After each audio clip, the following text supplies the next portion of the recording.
Salut à tous les amis, j'espère que vous allez bien. On se retrouve aujourd'hui pour une nouvelle vidéo. 31 décembre, demain donc le premier, on va donc faire un petit débrief sur l'année 2023 du FC Barcelone. On va essayer de se remémorer donc les moments clés de cette année, les moments positifs et négatifs, et faire un petit bilan donc global du FC Barcelone. Donc allons-y. On commence par le mois de janvier. Rappelez-vous, début d'année de l'année dernière, de cette année du coup, le FC Barcelone qui l'emportait en Super Coupe d'Espagne. Donc c'était donc le titre de Xavi, le premier titre avec ce match incroyable lors de la finale contre le Real Madrid, un classico de haute volée. Peut-être l'avant et l'après du début de saison de l'année dernière a été symbolisé par ce match. Parce que rappelez-vous, Xavi était déjà en grande difficulté à l'époque. Et après ce match, tout a un petit peu changé. La dynamique de l'équipe, un passage à un milieu à 4, avec notamment un Gavi qui avait sorti une performance XXL, un Pedri buteur, un Lewandowski de top niveau.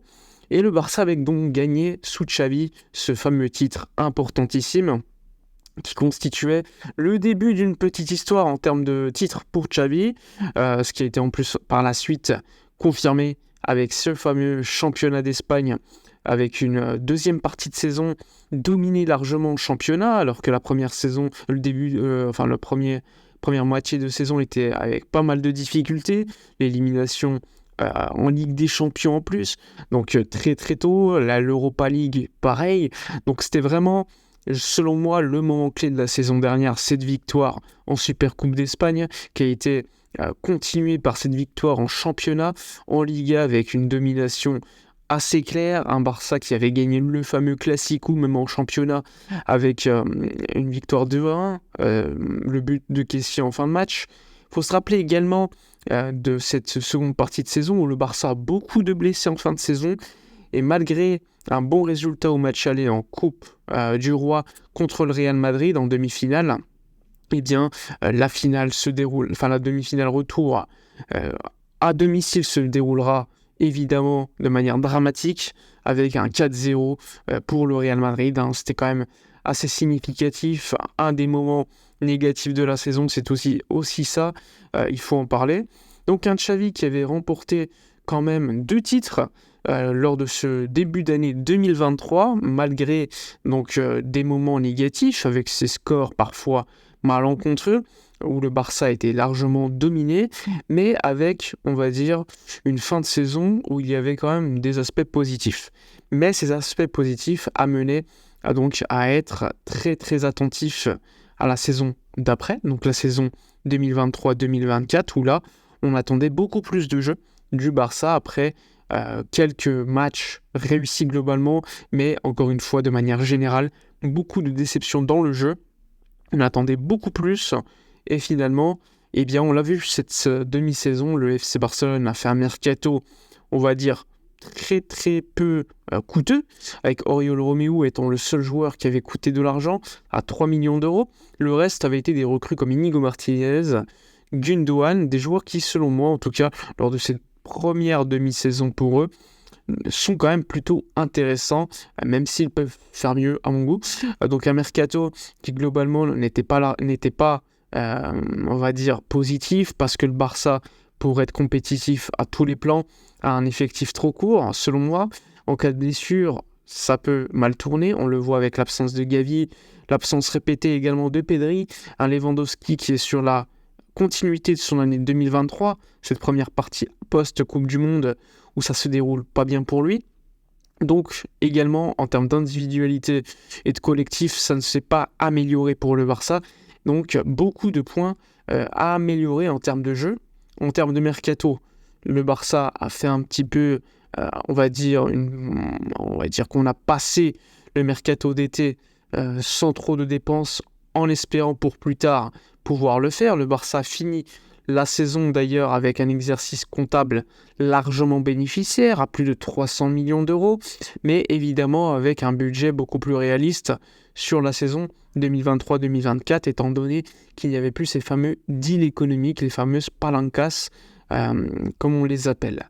Donc un Barça aujourd'hui en difficulté en termes de jeu, en termes des résultats aussi, et avec beaucoup de doutes qui sont revenus pour Xavi. Puisqu'en effet, rappelez-vous, je pense que le Classico perdu contre le Real Madrid en Liga à Montjuïc a également joué, puisque le Barça, entre-temps, a quitté le Camp Nou pour Montjuïc, avec de bons matchs au début de saison, avec des 5-0 contre Anvers, 5-0 contre le Real Betis, et donc on attendait confirmation sur la durée, avec évidemment, lors des gros matchs, beaucoup d'attentes. Contre Porto en Ligue des Champions, négativement. On finit la campagne de LDC premier, mais avec beaucoup d'aspects négatifs dans le jeu, et aussi en termes de résultats, avec la défaite contre le Shakhtar et Anvers, donc beaucoup d'argent de perdu entre guillemets, et ce fameux Classico qui a été un petit peu le juge de paix, tout comme le match contre Girona, donc 2 gros matchs de championnat d'Espagne perdus, qui contrebalance la victoire contre l'Atlético. Donc, positif, pas beaucoup cette saison, puisque tu perds Gavi par une blessure au ligament croisé. Un mercato globalement trop peu intéressant, pas beaucoup de dépenses, donc logiquement, les joueurs comme Zubimendi que le Xavi voulait, c'était pas possible. Et donc un mercato globalement raté, même s'il y a de bons joueurs qui sont arrivés, mais pas assez qualitativement et quantitativement dans l'effectif. Ensuite, des résultats pas présents en ce moment, et un jeu pas présent. Donc beaucoup d'aspects négatifs qui ont remis Xavi dans la tourmente, à juste titre à mon avis, même s'il continue d'être soutenu par le FC Barcelone.